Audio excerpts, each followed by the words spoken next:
आज हम इस वीडियो में बात करेंगे ऑब्स्ट्रक्टिव स्लीप एपनिया की, जिसके बारे में हम सभी लोग चिंतित हैं। और मैं आपको बताऊंगा दो ऐसे टेस्ट जिनको आप घर पर ही कर सकते हैं और आप उससे ये पता चला सकते हैं कि स्लीप एपनिया या ऑब्स्ट्रक्टिव स्लीप एपनिया होने के चांसेस आपको कितने ज़्यादा हैं। मेरा नाम डॉक्टर राहुल शर्मा है और मैं एक chest specialist and sleep specialist हूँ।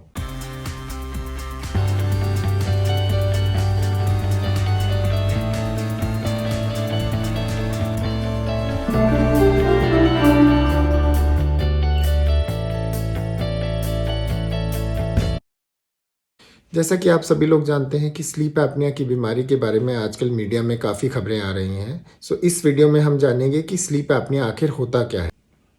स्लीप एपनिया रात में सोते वक्त जिन लोगों को खर्राटे आते हैं, सोने के वक्त होने वाली एक बीमारी होती है जिसमें आप खर्राटे लेते हैं और बार बार आपका सांस रुकता रहता है। स्लीप एपनिया के प्रभाव बहुत ज़्यादा हैं जो कि दिन में देखे जाते हैं उन लोगों में जो रात में खर्राटे लेते हैं, और इसके दूरगामी प्रभाव भी हमारे सारे ऑर्गन्स पे पड़ सकते हैं। जो कॉमन साइड इफ़ेक्ट्स या जो कॉमन सिम्टम्स स्लीप एपनिया के होते हैं, अगर हम दिन में बात करें तो पेशेंट्स को सुबह सर में दर्द होना, उसकी नींद पूरी ना होना, दिन भर आलस रहना, काम करते हुए नींद आना, ड्राइविंग करते हुए नींद आना, जब सुबह उठते हैं तो गले का सूखना, बार बार ड्राइनेस ऑफ माउथ रहती है, सोर थ्रोट रह सकता है कुछ लोगों को। इसके अलावा पेशेंट्स को दिन में पुअर कंसंट्रेशन रहता है, लैक ऑफ एक्टिविटी होती है, कुछ करने का मन नहीं करता, और हम जनरली इन सब सिम्टम्स को कुछ अपने काम से जोड़ लेते हैं, कुछ स्ट्रेस से जोड़ लेते हैं और मोस्ट ऑफ द टाइम इनको इग्नोर करते हैं।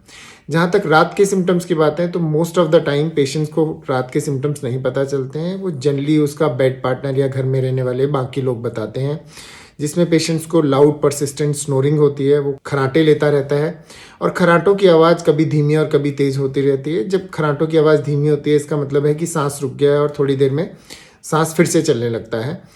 कभी कभी घबराहट की वजह से आँख खुल जाती है, रात में पसीना बहुत ज़्यादा आ सकता है, बार बार ड्राइनेस ऑफ माउथ होती है, रात में पेशेंट्स को बार बार पेशाब के लिए उठना पड़ता है, कुछ लोगों के पैरों में हड़कल और दर्द होता है जिसको रेस्टलेस लेग सिंड्रोम बोलते हैं, कुछ लोगों में इरिटेबिलिटी बहुत होती है, उनकी नींद पूरी नहीं आती है, कुछ लोगों को लगता है कि उनको नींद ही नहीं आ रही है।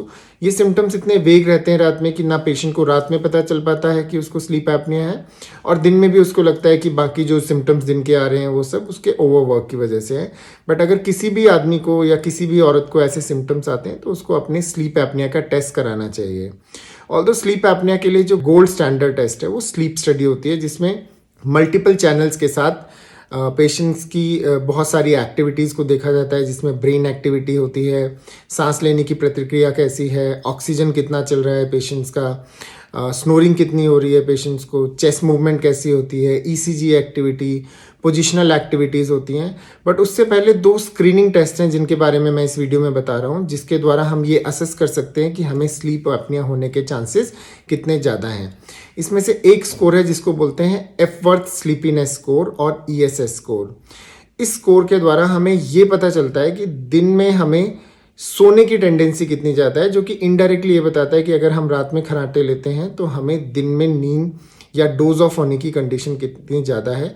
8 सिचुएशन इसमें दी गई हैं जिसके द्वारा डिफरेंट स्कोर किया जाता है, जिसमें ये पूछा जाता है आपसे कि आप इन 8 सिचुएशन में कितना लाइकलीहुड है कि आप डोज ऑफ हो जाएंगे या सो जाएंगे। जिनमें सिंपल कंडीशन होती है, जिसमें सिटिंग एंड रीडिंग अगर आप कर रहे हैं तो कितने चांसेस हैं कि आपको नींद आ जाती है।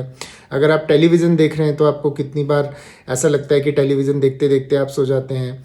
अगर आप पब्लिक प्लेसेस में बिना किसी काम के बैठे हुए हैं या मीटिंग में हैं तो कितने चांसेस होते हैं कि आपको नींद आ जाती है। अगर आप पैसेंजर कार पे एज ए पैसेंजर कार में बैठे हुए हैं तो कितने चांसेस हैं कि आपको नींद आती है। आप आफ्टरनून में अगर लेटे हुए हैं तो कितने चांसेस हैं आपको नींद आ जाती है। इफ़ आप किसी से बात कर रहे हैं या किसी के साथ बैठे हुए हैं तो कितने चांसेस हैं कि आपको नींद आती है। ये लिंक मैंने अपने वीडियो में भी दिया है, जिसमें आप क्लिक करके अपनी स्कोरिंग कर सकते हैं और देख सकते हैं कि आपको कितने चांसेस हैं। अदर कंडीशंस हैं जिसमें क्वाइटली अगर आफ्टर लंच के बाद आप बैठ गए हैं तो कितने चांसेस हैं कि आपको नींद आ सकती है, और अगर आप इन किसी कार में हैं और ट्रैफिक के दौरान आप रुक जाते हैं तो आपको कितने चांसेस है नींद आ सकती है। तो ये 8 क्वेश्चंस होते हैं जिनका स्कोर 0 से 3 होता है और आपको ये स्कोर करना होता है, और अगर आपका स्कोर 10 या उससे ज़्यादा आता है तो आपके चांसेस हैं कि आपको स्लीप एपनिया हो सकता है। बट ये क्वेश्चनर 100% नहीं है, सिर्फ 80 से 85% लोगों में ये इस कंडीशन को बताता है। दूसरा इंपॉर्टेंट स्कोर है जो बहुत ही इंटरेस्टिंग है, जिसका नाम होता है स्टॉप बैंक का क्वेश्चनर, जिसकी स्पेलिंग है STOP stop and BANG bang. Stop का मतलब है S फॉर स्नोरिंग की अगर आप लाउड परसिस्टेंट स्नोरिंग करते हैं, T फॉर टायर्डनेस अगर दिन में आपको फटीग और टायर्डनेस रहता है और आपके फ्रेशनेस नहीं लगती है जब सो के उठते हैं। O का मतलब है observe you for stop breathing अगर किसी ने रात को आपको खर्राटे लेने के दौरान ये भी ऑब्जर्व किया है कि आपकी सांस बार बार रुक रही है तो ये भी एक स्कोर का पॉइंट होता है। इसके अलावा अगर आप ब्लड प्रेशर से पीड़ित हैं, आपका ब्लड प्रेशर 140/90 से ज़्यादा रहता है तो ये इसका 4th पॉइंट है। सो ये होता है स्टॉप। बैंक का मतलब है कि अगर आपका बॉडी मास इंडेक्स जिसको हम हाइट और वेट के द्वारा कैलकुलेट करते हैं अगर 35 या उससे ज़्यादा है, अगर आपकी एज 50 साल से ज़्यादा है।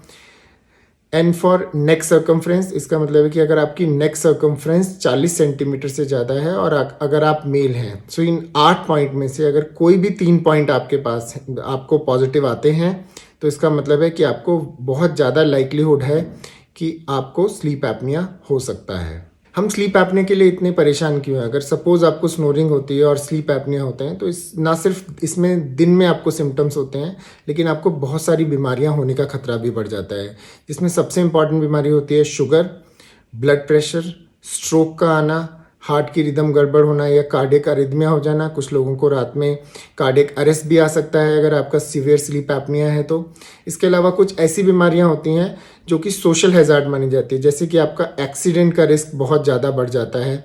इसके अलावा जो एसिडिटी की प्रॉब्लम है वो बहुत ज़्यादा होती है, लोगों को थायराइड का रिस्क बढ़ जाता है, रात में कभी कभी पसीना आता है और चेस्ट पेन भी हो सकता है। एपनिया के साथ इन सब बीमारियों का रिस्क बढ़ जाता है और अगर आप इन बीमारियों से पीड़ित हैं तो आपकी बीमारियां पुअरली कंट्रोल होती हैं, क्योंकि स्लीप एपनिया की वजह से कुछ हार्मोनल चेंजेस ऐसे हो जाते हैं जैसे बॉडी में इंसुलिन रेजिस्टेंस आ जाता है तो आपकी शुगर की दवाइयां बहुत अच्छा काम नहीं करती हैं।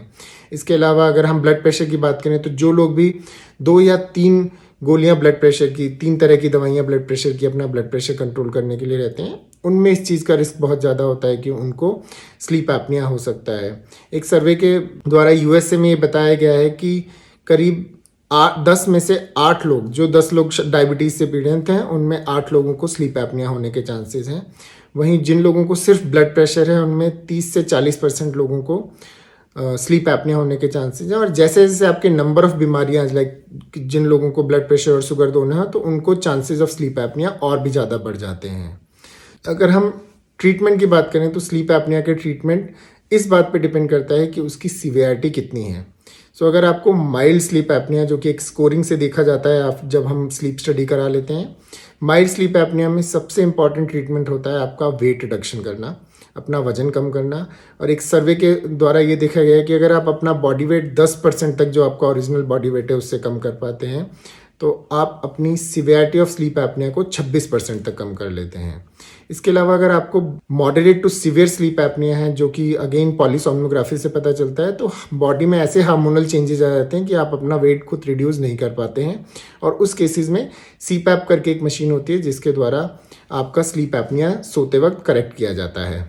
इसके अलावा बहुत सारे लाइफस्टाइल मॉडिफिकेशन है जो हमें लेने चाहिए, जिसमें स्लीपिंग पिल हमें बिल्कुल नहीं लेनी चाहिए क्योंकि उससे स्लीप एपनिया की सीवियरिटी बहुत ज़्यादा बढ़ जाती है। अल्कोहल और स्मोकिंग का परहेज रखना चाहिए क्योंकि वो भी डीप सेडेशन का काम करते हैं और उससे भी स्लीप एपनिया की टेंडेंसी बहुत ज़्यादा बढ़ जाती है। बैलेंस डाइट लेना चाहिए, लो कार्बोहाइड्रेट डाइट लेनी चाहिए ताकि आपका वजन और ज़्यादा ना बढ़े और आप कोशिश करें कि आप अपना वजन रिड्यूस कर पाएँ। इसके अलावा हेल्दी लाइफस्टाइल अपनाना है, डेली एक्सरसाइज करनी है सो दैट आपका वजन ना बढ़े। सो ये सारी कुछ ऐसी बातें हैं जिनकी जानकारी मैं आप लोगों को इस वीडियो के माध्यम से देना चाहता हूँ। एंड आप सभी लोगों से रिक्वेस्ट करूँगा कि आप लोग अपना स्लीप क्वेश्चनर भरें जिसका लिंक मैंने नीचे दिया हुआ है, जिसमें stop bank and ESS score है, जिसके द्वारा आप कुछ हद तक ये पता चला सकते हैं कि आपको स्लीप एपनिया होने के चांसेस कितने ज़्यादा है या कितने कम हैं। धन्यवाद।